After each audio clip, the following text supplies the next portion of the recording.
Mga kabrigada, ramdam na ramdam pa rin natin ang napakainit na panahon. Naghahanap tayo ng malalanghap na preskong hangin sa mga fresh na lugar, kung saan maririnig mo ang mga huni ng mga ibon sa mga puno at talaga namang mafe-feel mo ang ganda ng kalikasan.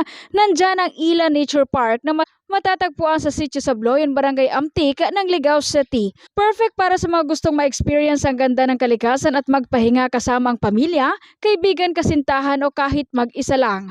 Agosto noong taong 2021 ang buksan ang nasabing nature park matapos maisipan ng may-ari na si Mary Jane Ilaw na gawing tourist attraction ang kanilang dating private agricultural land. 10 hanggang 20 minutos na paglalakad, maaabot mo na ang Ila Nature Park. Kung mapagod man sa paglalakad, maaaring magpahinga sa kanilang itinayong kubo sa gitna ng daan.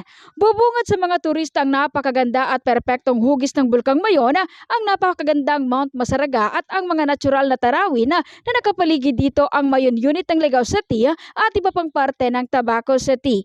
Tumatanggap ng reservation at walk-ins ang Ila Nature Park sa very affordable price. Bukas naman ang nasabing Nature Park 7 a.m. hanggang 5 p.m. para sa day visit at 5 naman ang hapon para sa mag-overnight. Ito si Brigada Julie Rodriguez ng Brigada News FM Philippines, the Music and News Authority.